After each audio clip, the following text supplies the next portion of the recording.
Anastasia Anna Kriegel, born on the 8th of February, 2004. She was a bright, creative young girl who absolutely loved music, dance, and expressing herself. Adopted from Russia and raised in Ireland, she stood out in the best way possible: unique, kind, and sometimes a little lonely.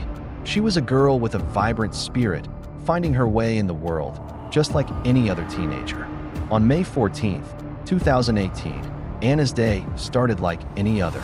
She attended a counseling session, went home, changed her clothes, and then left again after a boy came calling for her at the door.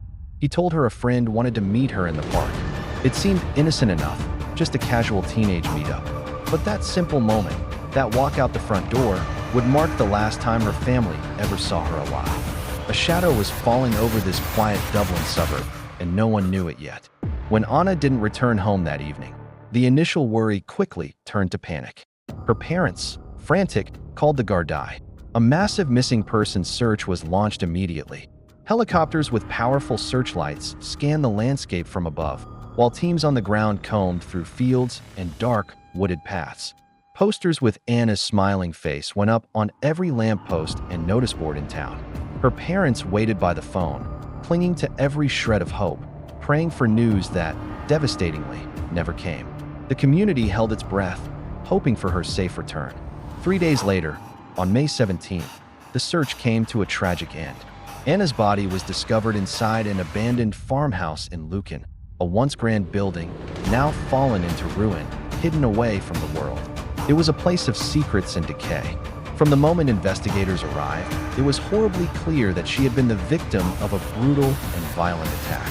The hope that had sustained a community for 3 days was shattered in an instant, replaced by shock and profound grief.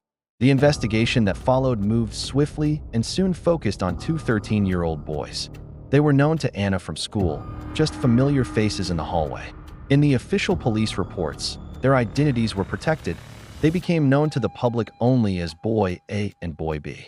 What unfolded next, as detectives began to piece together the events of that fateful evening, would send a shockwave of disbelief and horror across the entire nation.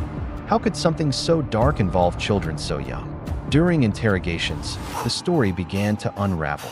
Boy B admitted that he had been the one to call Anna from her home that evening, but he insisted it was at Boy A's request. He told detectives they met her near a park, just as planned. But then, Boy A led them away from the open space and toward the abandoned house.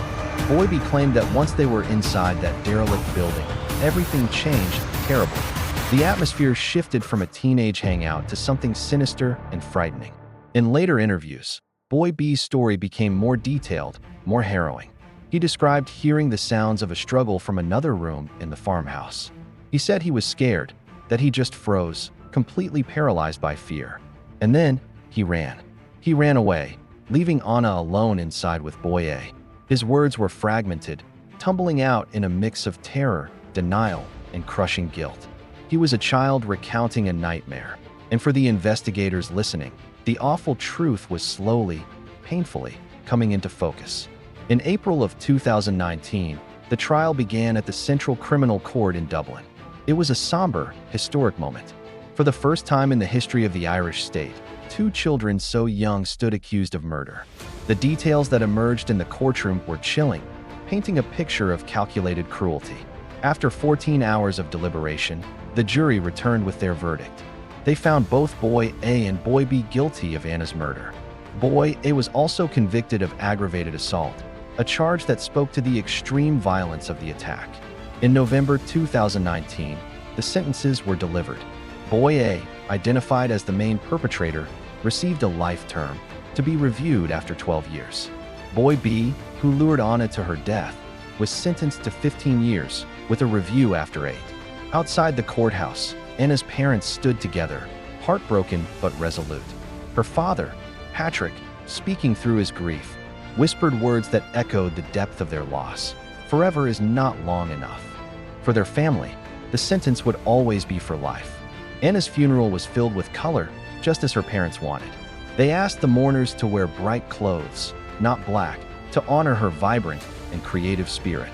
Her coffin was lovingly adorned with both an Irish and a Russian flag, and a single matryoshka doll, a beautiful symbol of where her story began. Though her life was tragically cut short, her name and her light live on.